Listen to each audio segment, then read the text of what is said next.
Hello everyone. आज के class में प्रावधिक कला एग्जाम के लिए विद्या क्वेश्चन बैंक से जितने भी बहुविकल्पी प्रश्न आते हैं उन सभी को सॉल्व करेंगे।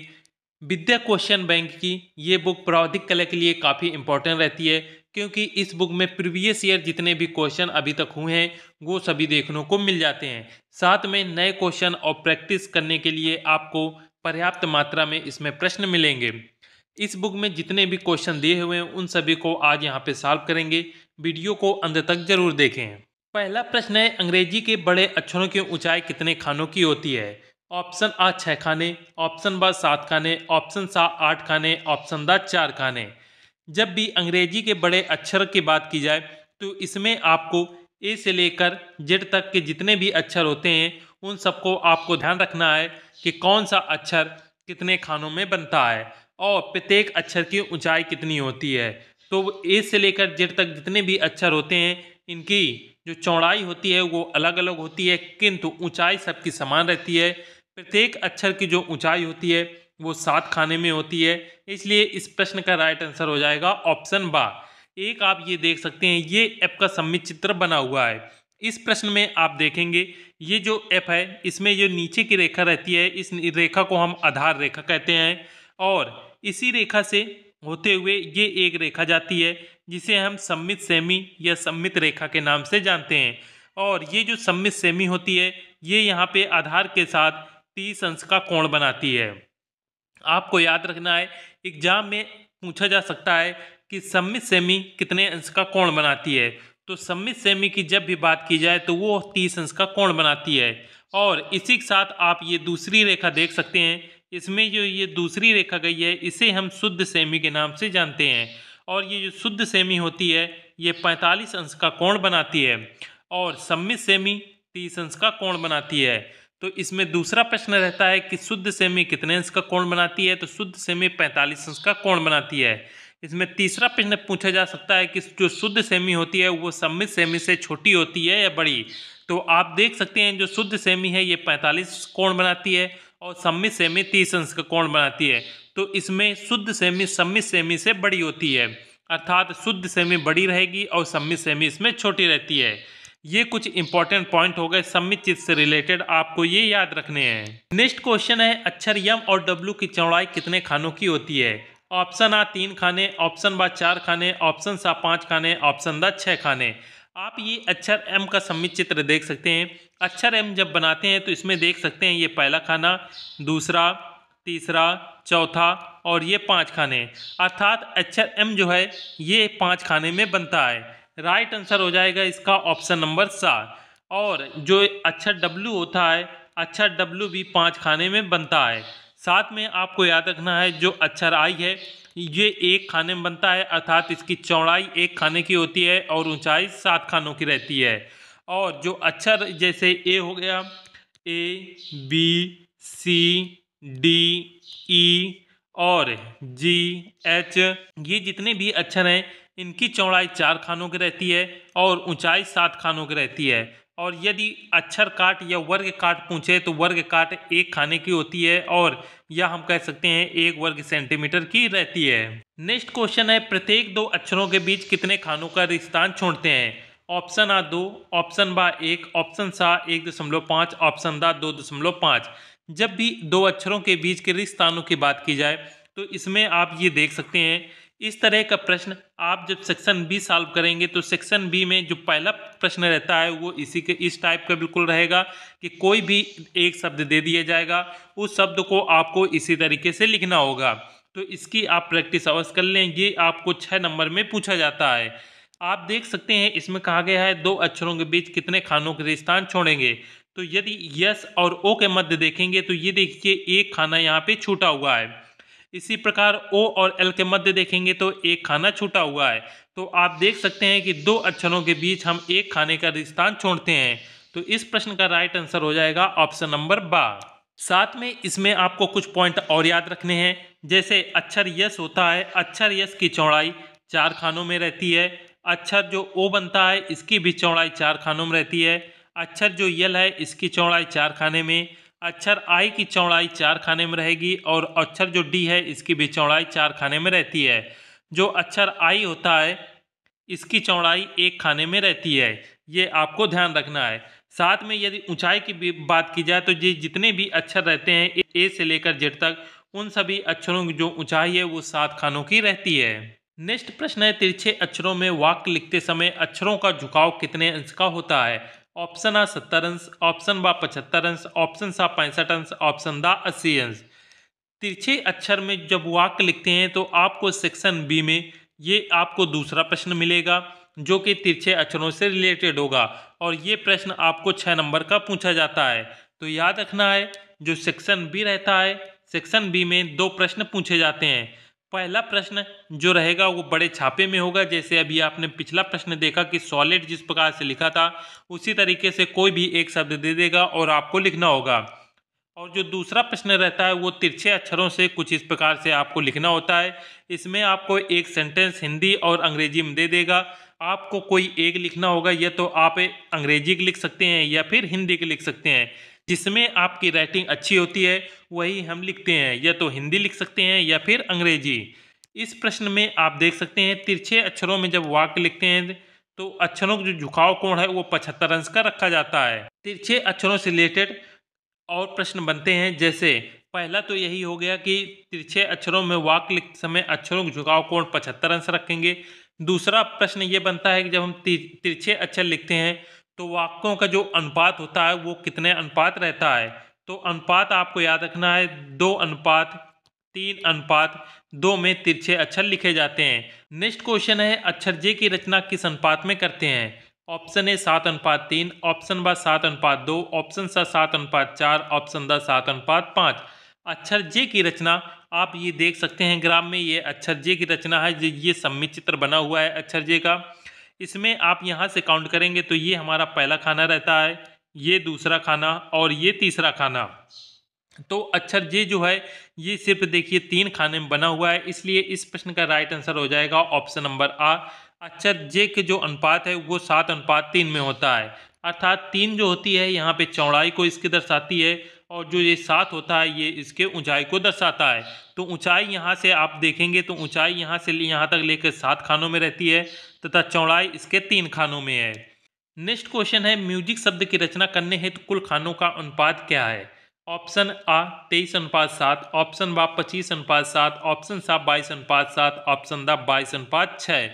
तो जब भी म्यूजिक शब्द या यहाँ पे कोई भी शब्द आपको दे दे तो आपको ज्ञात होना चाहिए कि ए से लेकर जेड तक के जो 26 अक्षर होते हैं ये 26 अक्षर में कौन कितने खानों में बनते हैं। तभी आपको यहाँ पे कोई भी शब्द दे दिया जाएगा, आप उसे आसानी से बता सकते हैं। जैसे इसमें दे रखा है म्यूजिक, म्यूजिक में जब आप देखेंगे जो यम है, यम 5 खाने में बनता है, यू 4 खाने में बनेगा, एस 4 खाने में बनेगा, आई 1 खाने में बनेगा और सी 4 खाने में बनेगा।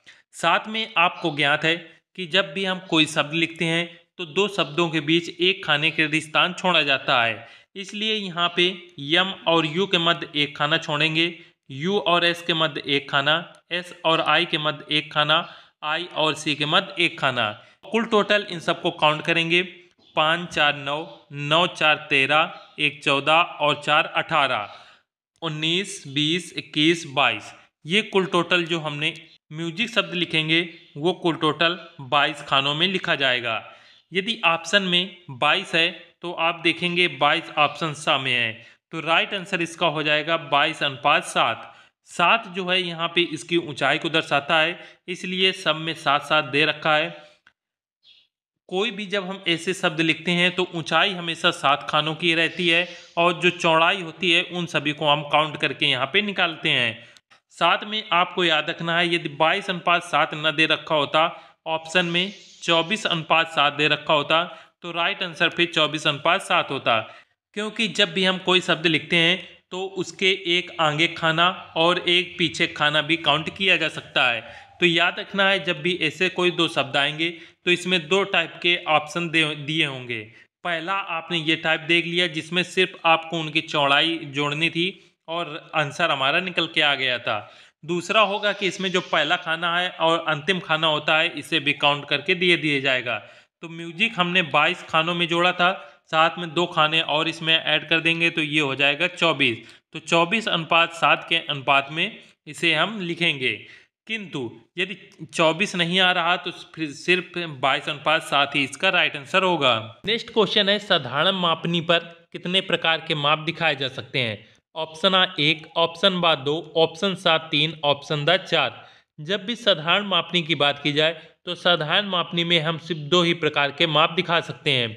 इसमें आप देखेंगे कि मान लीजिए ये कोई आयत बना हुआ है। आयत एक साधारण मापनी के तौर पे आता है, अर्थात हम कह सकते हैं जो कि 2D आकृति होती हैं वो सभी साधारण मापनी के अंतर्गत आते हैं। साधारण मापनी पे इसकी हम यहाँ पे लंबाई दर्शा सकते हैं और यहाँ पे चौड़ाई दर्शा सकते हैं, इसलिए इसमें सिर्फ हम 2 ही मापों को दर्शाते हैं। तो इसलिए राइट आंसर हो जाएगा ऑप्शन नंबर 12। नेक्स्ट क्वेश्चन है, विकर्ण मापनी पर लगातार कितने माप दिखाए जा सकते हैं? ऑप्शन आ 1, ऑप्शन बा 2, ऑप्शन सा 3, ऑप्शन दा 4। अभी आपने पीछे पढ़ा कि साधारण मापनी पे हम सिर्फ 2 ही प्रकार के माप दिखाए जा सकते थे। ये जो 2 प्रकार की मापें थी उसमें लंबाई और चौड़ाई जुड़ता था। किंतु जब भी विकर्ण मापनी की बात की जाए तो विकर्ण मापनी में हम 3 प्रकार की मापें दिखाई जा सकती हैं। इसमें लंबाई, चौड़ाई और साथ में ऊंचाई भी दिखाई जा सकती हैं। इसलिए विकर्ण मापनी पे हम 3 प्रकार की मापें दिखा सकते हैं। राइट आंसर है ऑप्शन नंबर 7। नेक्स्ट क्वेश्चन है, निरूपक भिन्न में अंश होता है हर से? ऑप्शन आ बड़ा, ऑप्शन ब समान, ऑप्शन सा छोटा, ऑप्शन दा आधा। जब भी निरूपक भिन्न की बात की जाए, निरूपक भिन्न को हम अंग्रेजी में आरएफ से भी दर्शाते हैं और ये इसे को शॉर्ट फॉर्म में आरएफ भी लिखते हैं। निरूपक भिन्न का सूत्र होता है चित्र की दूरी बटे वस्तु की वास्तविक दूरी। जहाँ पे जो चित्र की दूरी होती है वो हमेशा 1 रहती है और वस्तु की वास्तविक दूरी बदलती रहती है। इस प्रश्न में आप पूछ रहा है कि अंश होता है हर से। जब भी आप निरूपक भिन्न हल करेंगे तो ऊपर हमेशा 1 आता है और नीचे का मान अर्थात हर का जो मान है वो हमेशा बदलता रहता है। मान लीजिए यहाँ पे हर का मान आ गया 20, तो अंश जो होता है वो हर से हमेशा छोटा रहता है, क्योंकि यहाँ पे देखेंगे तो हर जो है यहाँ पे 20 है, अंश का मान 1 है, तो अंश हमेशा छोटा रहता है और हर जो है बड़ा रहता है, तो अंश होता है हर से छोटा। राइट आंसर हो जाएगा इसका ऑप्शन नंबर 7। नेक्स्ट है, निरूपक भिन्न का अंश सदैव रखा जाता है? ऑप्शन आ 2, ऑप्शन बा 1, ऑप्शन सा 4, ऑप्शन डा 5। निरूपक भिन्न का अंश सदैव हम 1 रखते हैं। राइट आंसर हो जाएगा ऑप्शन नंबर 12, क्योंकि जब भी हम निरूपक भिन्न की बात करें तो यहाँ पे कुछ इस प्रकार से हम इसका उत्तर दर्शाते हैं, अर्थात अंश में हमेशा 1 मान रहेगा और जो हर में रहता है वो मान बदलता रहता है। नेक्स्ट क्वेश्चन है, विकर्ण मापनी द्वारा निम्नलिखित में से कितनी नापें या यूनिट अंकित कर सकते हैं? जो विकर्ण मापनी होती है उसमें हम कितने नापें या यूनिट को अंकित कर सकते हैं? Option A kilometre, hectometre, decametre, option बा किलोमीटर, मीटर, ऑप्शन सा किलोमीटर प्रति मीटर, ऑप्शन डी कोई नहीं। तो आप देख सकते हैं विकर्ण मापनी जो इस प्रकार से हम सॉल्व करते हैं क्वेश्चन में, इसमें ऊपर की ओर हम हेक्टोमीटर को दर्शाते हैं, नीचे ये जो एरिया होता है ये किलोमीटर को दर्शाता है और यहाँ पे जो भाग होता है ये मीटर यानी कि डेकामीटर को यहाँ पे दर्शाया जाता है। तो विकर्ण मापनी में हम किलोमीटर, हेक्टोमीटर और डेकामीटर को प्रदर्शित करते हैं। राइट आंसर है ऑप्शन ए। नेक्स्ट क्वेश्चन है, 4 वर्ग सेंटीमीटर 64 वर्ग मीटर को प्रदर्शित करता है, इसका निरूपक भिन्न है? Option A 1/50, option C 1/48, option B 1/400, option D 1/200। तो आपको निरूपक भिन्न को अच्छे से पढ़ लेना है। आपके एग्जाम में ऑब्जेक्टिव में 1 से 2 क्वेश्चन निरूपक भिन्न से पूछे जा सकते हैं। निरूपक भिन्न का फार्मूला होता है चित्र की दूरी बटे वस्तु की वास्तविक दूरी। सबसे पहले आपको देखना है यहाँ पे जो है वर्ग सेंटीमीटर लिखा हुआ है, यहाँ पे भी वर्ग सेंटीमीटर लिखा हुआ है। तो जब वर्ग सेंटीमीटर लिखा होता है तो इसे निकालने के लिए इसका हम स्क्वायर रूट करेंगे तो ये आ जाएगा 2 सेंटीमीटर बराबर 64 का स्क्वायर रूट करेंगे तो ये आ जाएगा 8 मीटर। इसके बाद इस मीटर को हम सेंटीमीटर में चेंज करेंगे तो आपको ज्ञात होगा कि 1 मीटर बराबर 100 सेंटीमीटर होता है, तो ये हो जाएगा 800 सेंटीमीटर। 2 सेंटीमीटर बराबर हो जाएगा 800 मीटर। उसके बाद ये जो है ये चित्र की दूरी है ये और ये वस्तु की वास्तविक दूरी है, तो इसमें जो चित्र की दूरी है वो ऊपर रखेंगे और वस्तु की वास्तविक दूरी अर्थात 800 को नीचे रखा जाएगा। इससे काट देंगे, 2 चौको 8, अर्थात इसका उत्तर 1/400 निकल के आएगा। राइट आंसर हो जाएगा ऑप्शन बा 1/400। नेक्स्ट क्वेश्चन है 9 वर्ग सेंटीमीटर 144 वर्ग मीटर को प्रदर्शित करता है, निरूपक भिन्न होगा। Option A 1/50, option C 1/48, option B 1/400, option D 1/200। तो इसमें भी आप देखेंगे तो यहाँ पे जो यूनिट है वो वर्ग सेंटीमीटर में दिया हुआ है, यहाँ पे भी वर्ग सेंटीमीटर में है। तो 9 का स्क्वायर रूट करेंगे तो ये हो जाएगा 3 सेंटीमीटर बराबर 144 का करेंगे तो 12 गुणे 12 बराबर 144 होता है, तो इसका स्क्वायर रूट 12 आ जाएगा और ये हो जाएगा मीटर। इसके बाद इस मीटर को हम सेंटीमीटर में चेंज करेंगे तो 12 गुणे यहाँ पे 100 और ये हो जाएगा सेंटीमीटर। इस प्रकार से इसका मान 3 सेंटीमीटर बराबर 1200 निकल के आएगा। और जो 3 सेंटीमीटर है ये चित्त की दूरी है तो इसे ऊपर रखेंगे। वस्तु की वास्तविक दूरी को 12 × 100 था तो ये 1200 हो जाएगा। 3 का भाग इसमें करेंगे तो 3 चौको 12, अर्थात इसका भी उत्तर 1/400 निकल के आएगा। राइट आंसर हो जाएगा ऑप्शन बा 1/400। नेक्स्ट क्वेश्चन है 5 मीटर को 2 सेंटीमीटर से प्रदर्शित करने वाली मापनी का निरूपक भिन्न आरएफ क्या होगा। आपको ध्यान रखना है जो निरूपक भिन्न है इसे शॉर्ट फॉर्म में आरएफ के नाम से भी जाना जा सकता है। एग्जाम में निरूपक भिन्न न लिखा होकर डायरेक्ट आरएफ दिया होगा कि इसका आरएफ क्या होगा, तब भी आपको निरूपक भिन्न ही निकालना है। ऑप्शन ए है 1/50, option C 1/300, option B 1/400, option D 1/250। तो यहाँ पे देखेंगे ये 5 मीटर है और यहाँ पे 2 सेंटीमीटर है, अर्थात ये सिंपल सा क्वेश्चन है। तो ये दिया है 2 सेंटीमीटर बराबर 5 मीटर। इस मीटर को हम सेंटीमीटर में चेंज करेंगे तो ये 5 गुणे 100 का इसमें गुणा कर देंगे तो मान निकल के आएगा ये 500 सेंटीमीटर। 2 सेंटीमीटर बराबर ये हो जाएगा 500। इसके बाद हमें ये मान निकल के आया 2 सेंटीमीटर बराबर 500 सेंटीमीटर। इतना करने के बाद हमें ज्ञात है कि चित्र की दूरी यहाँ पे दे रखी है 2 और वस्तु की वास्तविक दूरी है 500। इसके नीचे रखेंगे 500, 2 से इसको काटेंगे तो ये 25 बार जाएगा और उत्तर निकल के आएगा 1/250। आपको और याद रखना है कि ऊपर हमेशा अंश में छोटा मान रखा जाता है और हर में जो होता है वो जो बड़ा मान होता है उसे हर में रखा जाता है। ये भी आप इस प्रकार से भी इसे याद कर सकते हैं। तो राइट आंसर इसका निकल के आया डी 1/250। नेक्स्ट है निरूपक भिन्न की इकाई होती है। Option A metre, option C kilometre, option B centimetre, option D कोई नहीं। निरूपक भिन्न को हम आरएफ के नाम से भी जानते हैं। साथ में याद रखना है निरूपक भिन्न की जो इकाई होती है वो कोई नहीं होती है, अर्थात जैसे हमारे ये मान उत्तर जो है 1/25 निकल के आ रहा था तो यहाँ पे जो इकाई रहती है इसकी न ही यहाँ पे मीटर लिखा जाता है न ही सेंटीमीटर लिखा जाता है, तो इसकी यूनिट कोई भी नहीं होती है। इस बात को भी आपको ध्यान रखना है। नेक्स्ट है समपरिमाण मापनी बनाने में प्रयुक्त तीनों रेखाओं का कोण क्या होता है। ऑप्शन ए 0 अंश, 30 अंश, 45 अंश, ऑप्शन बी 30 अंश, 45 अंश, 60 अंश, ऑप्शन सी 0 अंश, 60 अंश, 90 अंश, ऑप्शन द है 30 अंश, 60 अंश और 90 अंश। आपको याद रखना है यहाँ पे समपरिमाण मापनी बनानी है तीनों रेखाओं का कोण क्या होगा। तो जब भी इस प्रकार कोण पूछा जाए तो राइट आंसर होगा 30 अंश, 60 अंश, 90 अंश, क्योंकि इन सब का योग जो है 180 अंश निकलता है। और समपरिमाण मापनी जब भी बनाते हैं तो उनका जो तीनों रेखाओं का योग होता है वो 180 अंश निकल के आएगा। नेक्स्ट है 5 सेंटीमीटर बराबर 3 मीटर प्रदर्शित करने वाली विकर्ण मापनी की निरूपक भिन्न आरएफ क्या होगी। ऑप्शन है 1/100, ऑप्शन बा 1/60, ऑप्शन सा 1/40, ऑप्शन दा 1/50। 5 सेंटीमीटर बराबर 3 मीटर दिया हुआ है तो सबसे पहले 5 सेंटीमीटर बराबर 3 मीटर है तो इस मीटर को सेंटीमीटर में चेंज करेंगे तो इसमें 100 का हम गुणा करेंगे तो मान ये हो जाएगा 5 सेंटीमीटर बराबर 300 सेंटीमीटर। अब इसके बाद हम फार्मूला लगाएंगे, चित्त की दूरी यहाँ पे 5 और वस्तु की वास्तविक दूरी निकल के आई थी हमारी 300। 5 का भाग इसमें करेंगे, 5 × 30 अर्थात 60 इसका मान निकल के आया। उत्तर हो गया 1/60। राइट आंसर है ऑप्शन बा 1/60। नेक्स्ट क्वेश्चन है 1 मीटर बराबर 2.5 सेंटीमीटर प्रदर्शित करने वाली विकर्ण मापनी की निरूपक भिन्न क्या होगी। ऑप्शन आ 1/100, ऑप्शन बा 1/60, ऑप्शन सा 1/40, ऑप्शन दा 1/50। निरूपक भिन्न यहाँ पे 1 मीटर बराबर 2.5 सेंटीमीटर दिया हुआ है तो ये 2.5 सेंटीमीटर बराबर 1 मीटर हो जाएगा। और इस मीटर को जब हम सेंटीमीटर में चेंज करेंगे तो 1 गुणे 100 सेंटीमीटर हो जाएगा। इसके बाद 2.5 सेंटीमीटर ये चित्र की दूरी है और ये वस्तु की वास्तविक दूरी।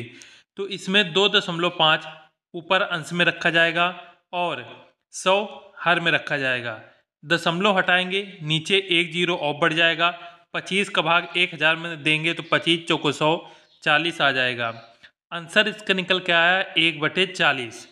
ऑप्शन सा इसका राइट आंसर है। नेक्स्ट क्वेश्चन है, एक आकृति के बराबर दूसरी आकृति बनाने का अर्थ है दूसरी आकृति को क्षेत्रफल में ऑप्शन आ समान बनाना, ऑप्शन बा असमान बनाना, ऑप्शन सा आधी बनाएं या ऑप्शन दा दुगना बनाना। आप ये चित्र देख सकते हैं, ये दोनों चित्र में इसमें प्रश्न कहा गया है कि एक आकृति के बराबर दूसरी आकृति बनाने का अर्थ है कि दूसरी आकृति का क्षेत्रफल कैसा हो। तो जब आप मान लीजिए ये कोई आकृति जब आप बनाएंगे तो इस आकृति का जो क्षेत्रफल है यदि 25 है तो ये दूसरी आकृति हम जब बनाएंगे तो उसका भी क्षेत्रफल 25 ही होना चाहिए, तभी दोनों आकृतियां क्या होंगी, समान बनेगा। इस प्रकार से इस प्रश्न का राइट आंसर हो जाएगा ऑप्शन सा समान बनाएं। नेक्स्ट क्वेश्चन है, एक समकोण त्रिभुज के समकोण बनाने वाली भुजाओं पर बने वर्गों का योग क्षेत्रफल में विकर्ण पर बने वर्ग का कितना भाग होता है। ऑप्शन आ समान, ऑप्शन बा असमान, ऑप्शन सा दुगना, ऑप्शन दा आधा। इस प्रश्न का राइट आंसर है ऑप्शन आ समान। नेक्स्ट क्वेश्चन है, किसी अर्धवृत्त के व्यास को आधार मानकर और उसकी परिधि पर कहीं भी एक बिंदु से आधार सिरों को मिलाने पर जो त्रिभुज बनेगा उसका शीर्ष कोण सदैव होता है। ऑप्शन आ 30 अंश, ऑप्शन बा 60 अंश, ऑप्शन सा 90 अंश, ऑप्शन दा 120 अंश। प्रश्न में कह रहा है किसी अर्धवृत्त के व्यास को, ये मान लीजिए कोई इस प्रकार से ये हमारा अर्धवृत्त बना हुआ है, अर्धवृत्त का ये व्यास हो गया, नीचे की जो आधार है यही व्यास है। व्यास को आधार मानकर उसकी परिधि पर कहीं भी, ये जो है ये ऊपर का भाग जो इस प्रकार से वक्राकार है ये इसकी परिधि हो गई। इस परिधि पर कहीं पर भी एक बिंदु से, मान लीजिए ये इसकी कोई एक बिंदु हो गई, इस बिंदु से आधार सिरों को मिलाने पर जो त्रिभुज बनेगा, आधार सिरे अर्थात इसके जो ये सिरे हैं, इन आधार सिरों पर जो त्रिभुज बनेगा उसका शीर्ष कोण कितना होता है। तो आपको याद रखना है, अर्धवृत्त के व्यास को आधार मानकर उसकी परिधि के किसी भी, मान लीजिए इस बिंदु पे से होते हुए इस प्रकार से एक त्रिभुज बनाते हैं तो उसका जो शीर्ष कोण होता है वो कितना होता है, 90 अंश होता है। राइट आंसर हो जाएगा इसका ऑप्शन नंबर सा। इसमें अगर हम बिंदु यहाँ की जगह इस जगह मानेंगे तब इसके आधार अगर सेम ही है तो यहाँ पे भी इसका शीर्ष कोण 90 अंश होगा। आपको याद रखना है इसका ये जो व्यास है, व्यास को आधार मानकर हम इसके परिधि पे कहीं पे भी इस प्रकार से भी त्रिभुज बनाएंगे तो भी इसका शीर्ष कोण 90 अंश ही होगा। नेक्स्ट है, किसी आयत के बराबर एक वर्ग बनाने के लिए आयत की लंबी तथा छोटी भुजा का कौन सा अनुपात ज्ञात करते हैं। ऑप्शन आ मध्य अनुपात, ऑप्शन बा समानुपात, ऑप्शन सा तृतीय अनुपात, ऑप्शन द चतुर्थ अनुपात। किसी आयत के बराबर जब हम कोई वर्ग बनाते हैं तो आयत की जो ये लंबी भुजा होती है और छोटी भुजा का हम इसमें मध्य अनुपात ज्ञात करते हैं। राइट आंसर है ऑप्शन नंबर आ। नेक्स्ट है, दो वृत्तों के क्षेत्रफल के अंतर के बराबर एक वृत्त बनाने के लिए कौन से त्रिभुज का उपयोग किया जाता है। ऑप्शन आ समबाहु, ऑप्शन ब विषमबाहु, ऑप्शन सा समद्विबाहु, ऑप्शन द समकोण। दो वृत्तों के क्षेत्रफल के अंतर के बराबर एक वृत्त बनाने के लिए हम इसमें समकोण त्रिभुज का उपयोग करते हैं। राइट आंसर है ऑप्शन नंबर द। नेक्स्ट है, एक त्रिभुज का क्षेत्रफल उसके आधार और ऊंचाई के गुणनफल का कितना भाग होता है। ऑप्शन ए समान, ऑप्शन बा आधा, ऑप्शन सा दुगना, ऑप्शन द चौथाई। आप इसमें ये देख सकते हैं कि ये कोई त्रिभुज है, इस त्रिभुज का क्षेत्रफल उसके आधार, आधार ये इसके नीचे का भाग हो गया और ऊंचाई जो होती है ये इसकी ऊंचाई हो गई। ऊंचाई के गुणनफल का कितना भाग होता है, तो आपको याद रखना है जो त्रिभुज का क्षेत्रफल होता है, त्रिभुज का क्षेत्रफल बराबर 1/2 इंटू आधार गुणे ऊंचाई, ये इसका त्रिभुज के क्षेत्रफल का फार्मूला होता है। तो आप देख सकते हैं त्रिभुज के क्षेत्रफल उसके आधार और गुणनफल का कितना होता है, तो उसके आधार और ऊंचाई के गुणनफल का आधा होता है। राइट आंसर इसका हो जाएगा ऑप्शन नंबर बा। नेक्स्ट है, किसी आयत के बराबर त्रिभुज बनाते समय यदि त्रिभुज का आधार आयत के आधार के बराबर रखा गया है तो उसकी ऊंचाई से कितना गुना होगा।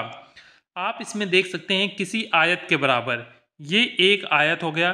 किसी आयत के बराबर त्रिभुज बनाते समय इसमें इसके ये जो नीचे की लंबाई है, इससे होते हुए इस प्रकार से कोई त्रिभुज जब बनाते हैं तो आयत के आधार के बराबर रखेंगे तो इसकी ऊंचाई कितनी गुनी हो जाएगी। तो जितना ये आधार होगा, अगर इसी के रेखा पे हम ये त्रिभुज बनाएंगे तो इसकी जो ऊंचाई है वो दोगुनी हो जाएगी। राइट आंसर हो जाएगा ऑप्शन नंबर 12। नेक्स्ट है दीर्घवृत्त में कितनी नाभियां होती हैं। ऑप्शन आ 2, ऑप्शन बा 1, ऑप्शन सा 4, ऑप्शन दा 3। दीर्घवृत्त को आपको अच्छे से पढ़ना है। दीर्घवृत्त से रिलेटेड आपके एग्जाम में हर बार प्रश्न आते हैं। दीर्घवृत्त को समझते हैं। ये कोई दीर्घवृत्त का हो गई। दीर्घवृत्त में दोनों वक्रों से होते हुए ये जो रेखा जाती है इसे हम दीर्घअक्ष कहते हैं, तथा इसकी ये जो रेखा होती है इसको समद्विभाजित करती है, इसे हम लघुअक्ष कहते हैं। और दीर्घवृत्त के ये जो एक भाग होता है इसे वक्र कहते हैं, और इस तरफ जो भाग होता है ये भी एक वक्र होता है। साथ में यहाँ पे एक नाभि होती है और यहाँ पे एक नाभि होती है। इसकी नाभियों को हम N1 और N2 से प्रदर्शित करते हैं। साथ में याद रखना है दीर्घवृत्त का ये जो वक्र होता है, इस वक्र को स्पर्श करते हुए ये एक रेखा जाती है जिसे हम स्पर्श रेखा कहते हैं। और इस स्पर्श रेखा पर एक लंब होता है जिसे हम अभिलंब कहते हैं, और ये अभिलंब 90 अंश का यहाँ पे कोण बनाता है। तो ये सारे पॉइंट आपको दीर्घवृत्त से याद रखने हैं। प्रश्न है दीर्घवृत्त में सिर्फ 2 नाभियाँ होती हैं और इन दोनों नाभियों को हम N1 या N2 से प्रदर्शित करते हैं। याद रखना है अंग्रेजी में आएगा तो N1 N2 आएगा, हिंदी में लिखा होगा तो ना1 और ना2 ये लिखा रहता है। तो इन दोनों को आपको याद रखना है। नेक्स्ट है स्पर्श रेखा दीर्घवृत्त में किसे स्पर्श करती है।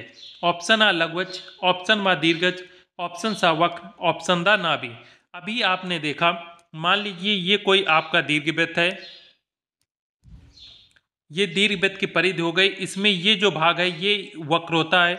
इस वक्र में आप कह रहा है कि स्पर्श रेखा दीर्घवृत्त में कहाँ स्पर्श करती है, तो यही जो वक्र होता है यहीं पे यहाँ से इस प्रकार से स्पर्श रेखा जाती है।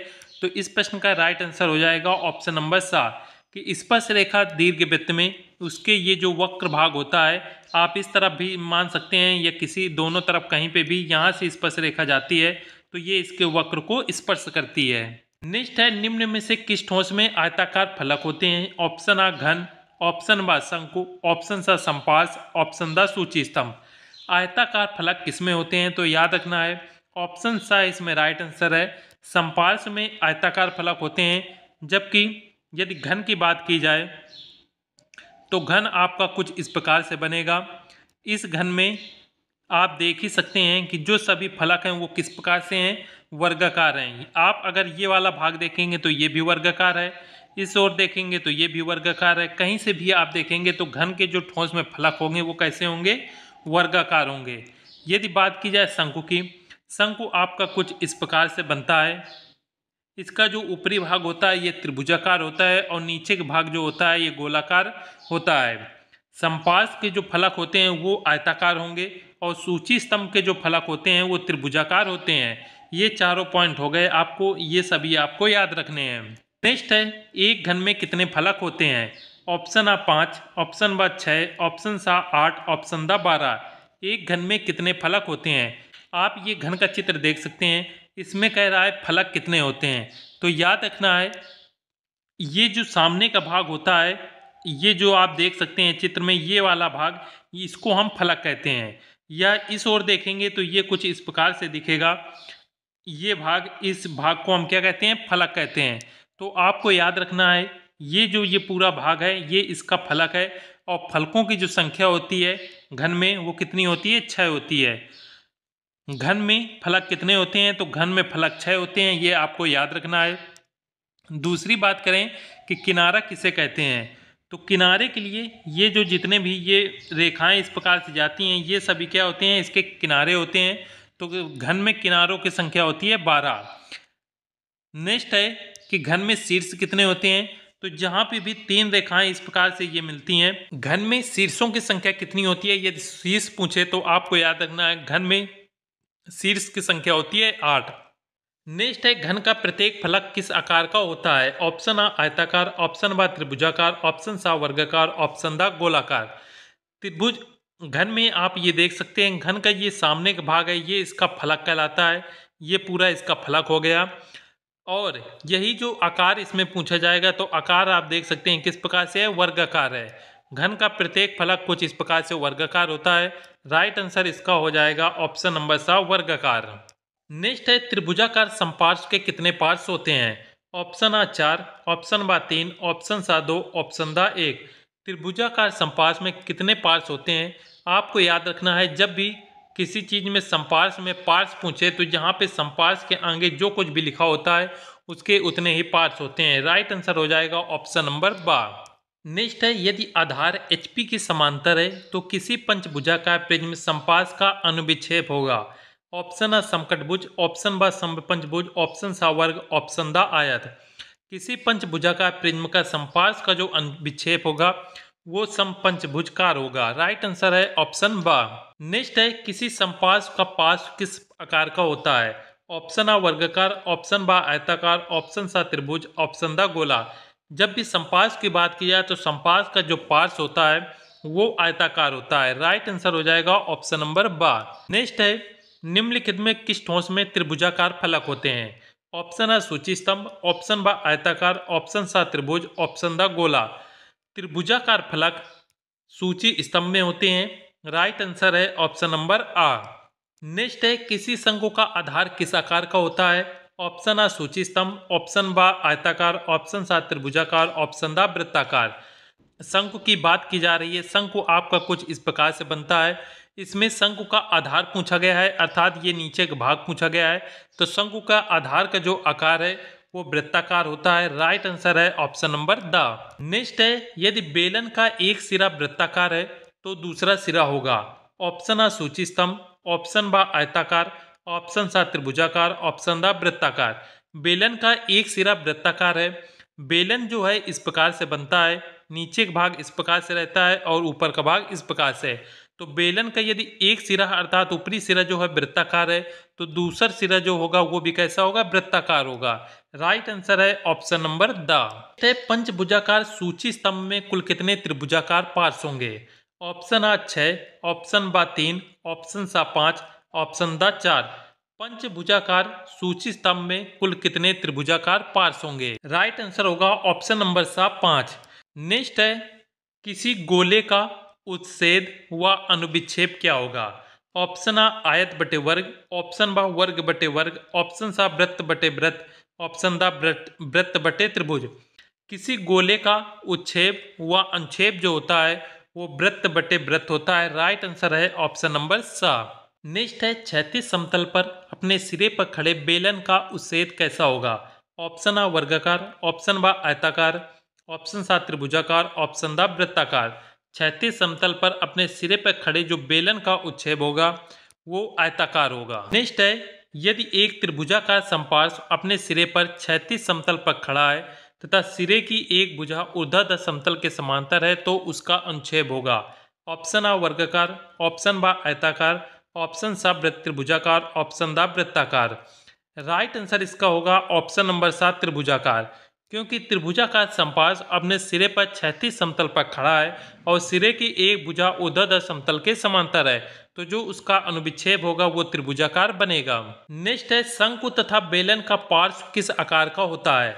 ऑप्शन आ वर्गाकार, ऑप्शन बा आयताकार, ऑप्शन सा त्रिभुजाकार, ऑप्शन दा वक्राकार। शंकु तथा बेलन का जो पार्श्व है वो आप देख सकते हैं ये इस प्रकार से बना हुआ है, ये वक्राकार बना हुआ है। राइट आंसर इसका होगा ऑप्शन नंबर द वक्राकार। नेक्स्ट है घन के कितने कोर या किनारे होते हैं? ऑप्शन आ 8, ऑप्शन बा 12, ऑप्शन सा 10, ऑप्शन दा 16। घन के जो कोर को ही हम किनारा भी कहते हैं, तो घन के जो कोर या किनारे की संख्या होती है वो होती है 12। राइट आंसर इसका हो जाएगा ऑप्शन नंबर बा। तथा फलक यदि पूछे तो फलकों की संख्या घन में होती है 6 और शीर्ष की संख्या होती है 8। नेक्स्ट है निम्नलिखित में से किस ठोस में त्रिभुजाकार फलक होते हैं? ऑप्शन आ घन, ऑप्शन बा शंकु, ऑप्शन सा पिरामिड, ऑप्शन दा प्रिज्म। निम्नलिखित में किस ठोस में त्रिभुजाकार फलक होंगे? त्रिभुजाकार फलक पिरामिड में होते हैं। नेक्स्ट है एक वर्गाकार प्रिज्म में कितने आयताकार फलक होते हैं। ऑप्शन आ 3, ऑप्शन बा 2, ऑप्शन सा 4, ऑप्शन दा 5। वर्गाकार प्रिज्म में जो आयताकार फलकों की संख्या होती है वो होती है 4। ये आप देख सकते हैं, ये वर्गाकार प्रिज्म बना हुआ है। इसमें यदि आयताकार फलक देखेंगे तो पहला देखिए ये फलक बना हुआ है, जो दूसरा ये फलक है, तीसरा और चौथा। इस प्रकार से कुल टोटल इसमें फलकों की संख्या कितनी है, 4 है। नेक्स्ट है एक वर्गाकार प्रिज्म की भुजा बराबर a तथा ऊंचाई बराबर b है, उसके किसी एक आयताकार फलक का परिमाप क्या होगा। ऑप्शन आ 2ab, ऑप्शन बा ab, ऑप्शन सा 2a + b, ऑप्शन दा 2 × a - b। वर्गाकार प्रिज्म की भुजा a दे रखी है, ये ऊपरी भुजा a हो गई, और ऊंचाई जो है इसकी b दे रखी है। उसके बाद कह रहा है उसके किसी एक आयताकार फलक का परिमाप क्या होगा। यदि आयताकार ये इस प्रकार से कुछ माने तो इसमें ये भुजा हो जाएगी a और ये भुजा हो जाएगी b। उसके बाद इसका परिमाप कह रहा है, अर्थात इसकी परिधि जो है वो कितनी हो जाएगी। तो आयत का जो परिमाप होता है वो 2 × a + b होगा, क्योंकि यदि ऊपर का भाग a है तो नीचे का भाग ये a हो जाएगा। यदि इस तरफ की ये ऊंचाई b है तो इसकी ओर ये भी ऊंचाई b हो जाएगी। और परिमाप का अर्थ होता है जितनी ये परिधि चारों भुजाएं होती हैं उन सबको जोड़ दिया जाता है। तो इनको देखो जोड़ेंगे तो a + b + a + b, ये सभी चारों को जोड़ दिया जाएगा। तो a और a मिलके ये हो जाएगा 2a, और b और b मिलके हो जाएगा +2b। दोनों से कॉमन ले लिया जाएगा तो 2 × ये हो जाएगा a + b। इस प्रकार से राइट आंसर आएगा 2 × a + b। ऑप्शन नंबर सा इसका करेक्ट आंसर होगा। नेक्स्ट है खटभुजाकार संपास में कुल कितने आयताकार फलक होते हैं। ऑप्शन आ 8, ऑप्शन बा 5, ऑप्शन सा 6, ऑप्शन दा 4। खटभुजाकार संपास में कुल आयताकार फलकों की संख्या होती है 6। राइट आंसर है ऑप्शन नंबर सा। नेक्स्ट है किसी वर्गाकार प्रिज्म संपार्श्व का अनुविच्छेद एवं उच्छेद क्या होगा जबकि प्रिज्म अपने आधार पर खड़ा है। ऑप्शन आ वृत्त बटे त्रिभुज, ऑप्शन बा वर्ग बटे आयत, ऑप्शन सा वर्ग बटे वृत्त, ऑप्शन दा त्रिभुज बटे आयत। राइट आंसर इसका होगा वर्ग बटे आयत। नेक्स्ट है वे कौन सा तल है जिस पर अनुविच्छेद बनाया जाता है। ऑप्शन आ धरातल, ऑप्शन बा ऊर्ध्वाधर समतल, ऑप्शन सा क्षैतिज समतल, ऑप्शन दा चित्तल। अनुविच्छेद जिसमें बनाया जाता है वो है ऊर्ध्वाधर समतल। नेक्स्ट क्वेश्चन है किसी वर्गाकार प्रिज्म का अनुविच्छेद अर्थात शीर्ष दृश्य क्या होगा जबकि प्रिज्म आधार पर खड़ा है। ऑप्शन आ वृत्त, ऑप्शन बा वर्ग, ऑप्शन सा आयत, ऑप्शन दा त्रिभुज। वर्गाकार प्रिज्म का जो अनुविच्छेद होगा वो आयताकार होगा। राइट आंसर है ऑप्शन नंबर सा। नेक्स्ट है किसी भी सममितीय दृश्य में एक साथ कितनी बीमाएं मिलती हैं। ऑप्शन आ 2, ऑप्शन बा 3, ऑप्शन सा 4, ऑप्शन दा 6। जब भी सममितीय दृश्य बोले तो सममितीय दृश्य का अर्थ है 3D, और 3D में जो बीमाएं होती हैं वो 3 बीमाएं मिलती हैं, जिसमें लंबाई, चौड़ाई और ऊंचाई ये तीनों रहती हैं। या आप इसे इस प्रकार समझ सकते हैं, ये x अक्ष, y अक्ष और z अक्ष ये तीनों अक्षों में बनता है सममित दृश्य। तो राइट आंसर इसका हो जाएगा ऑप्शन नंबर बा। नेक्स्ट है सममितीय विक्षेप चित्रण में किस कोण का प्रयोग करते हैं। ऑप्शन आ 30 अंश, ऑप्शन बा 50 अंश, ऑप्शन सा 60 अंश, ऑप्शन दा 90 अंश। जब भी सममितीय विक्षेप की बात की जाए तो सममितीय विक्षेप में आप ये देख सकते हैं, ये एफ का सममित चित्र बना हुआ है। जब भी आप सममित चित्र बनाएंगे तो इसी प्रकार से बनाएंगे, और इसमें आप देख सकते हैं नीचे की जो रेखा है इसे हम आधार रेखा कहते हैं। इस रेखा से होते हुए ये एक सामने रेखा जाती है जिसे हम लंब रेखा कहते हैं, और ये लंब रेखा 90 अंश का कोण बनाता है। याद रखना है लंब रेखा ये 90 अंश का कोण बनाता है। इसके बाद इस आधार से होते हुए यहाँ से ये एक रेखा जाती है। इस रेखा को हम सममित सेमी या सममित रेखा के नाम से जानते हैं, और ये जो सममित सेमी होती है ये यहाँ पे 30 अंश का कोण बनाती है। तो इसी प्रश्न में यही पूछा गया है कि सममितीय विक्षेप चित्रण में किस कोण का प्रयोग किया जाता है। तो सममितीय विक्षेप में हम 30 अंश का प्रयोग करते हैं।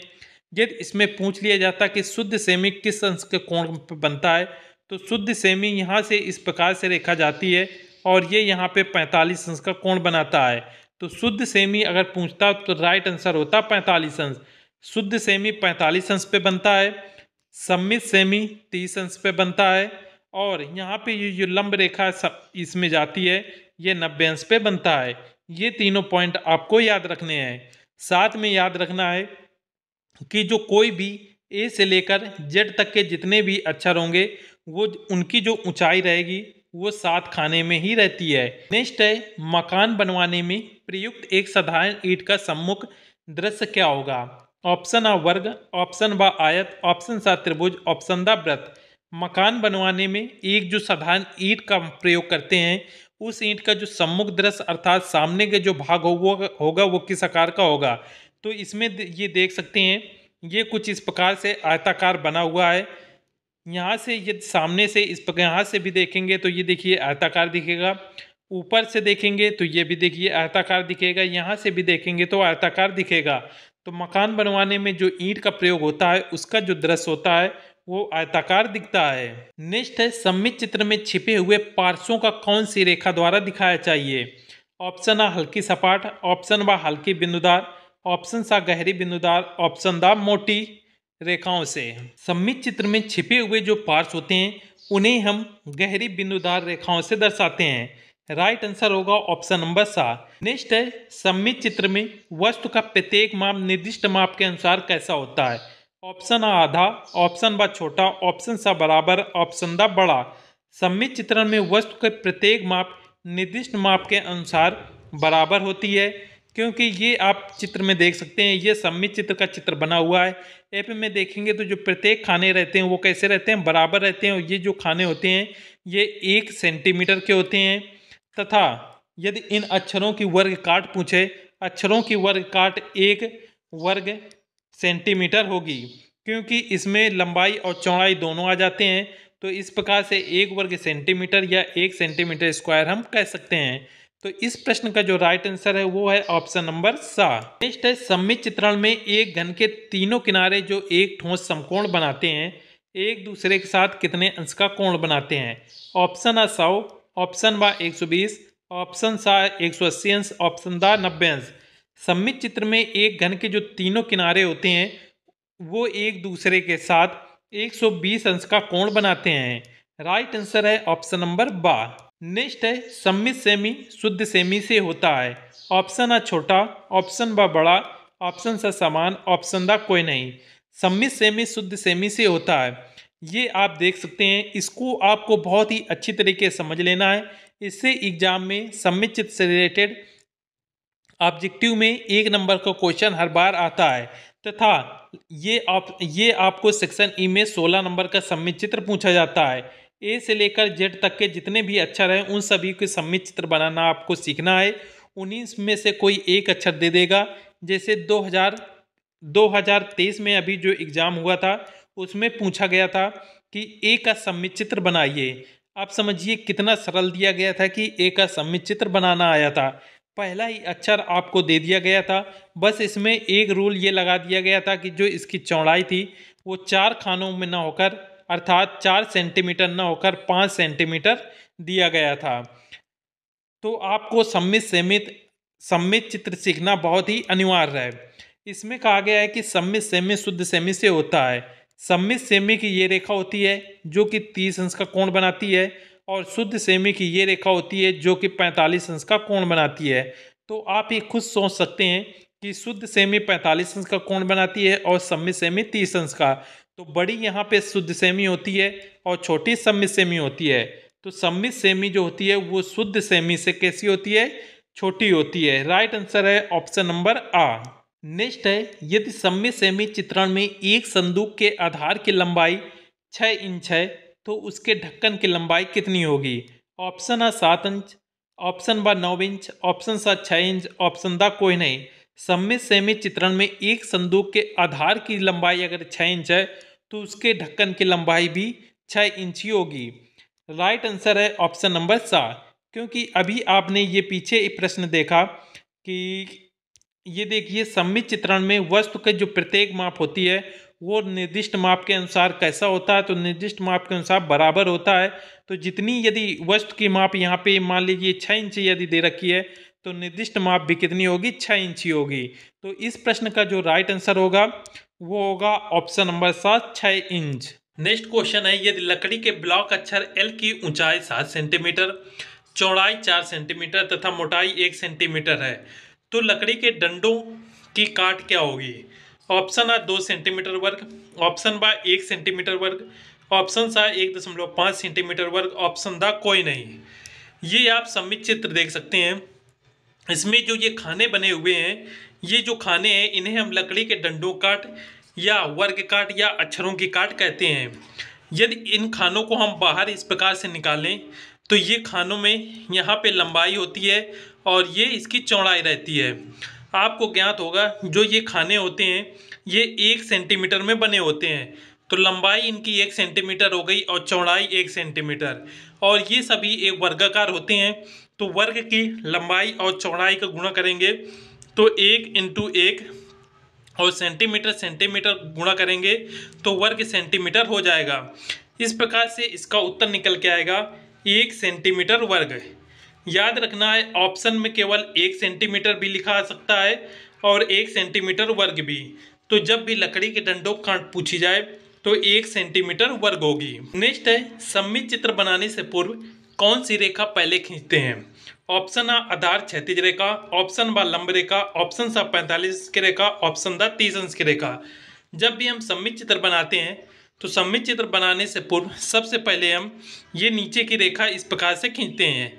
इसके बाद हम ये लंब रेखा खींचते हैं। लंब रेखा खींचने के बाद ये जो सम्मित रेखा होती है इस प्रकार से सम्मित रेखा खींचा जाता है। इस ओर भी सम्मित रेखा खींचते हैं और उसके बाद हम ये जो खाने होते हैं इस प्रकार से खाने हम इसमें बनाते हैं।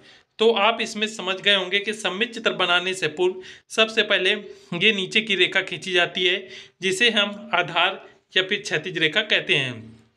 आधार या क्षैतिज रेखा खींचने के बाद हम ये लंब रेखा खींचते हैं जो कि 90 अंश का कोण बनाती है। उसके बाद ये सम्मित रेखा खींचते हैं जो कि 30 अंश का कोण बनाती है। उसके बाद ये खाने अर्थात वर्ग काट बनाए जाते हैं। आपकी क्लास यहीं पे समाप्त होती है। विद्या क्वेश्चन बैंक से रिलेटेड जितने भी बहुविकल्पीय प्रश्न थे उन सभी को सॉल्व करवा दिया गया है। वीडियो को लाइक जरूर कर दें तथा कमेंट करके आप किसी प्रकार का डाउट हो तो आप पूछ सकते हैं, और इस वीडियो को अधिक से अधिक अपने दोस्तों के साथ शेयर करें, और चैनल में पहली बार आए हैं तो चैनल को सब्सक्राइब अवश्य कर लें।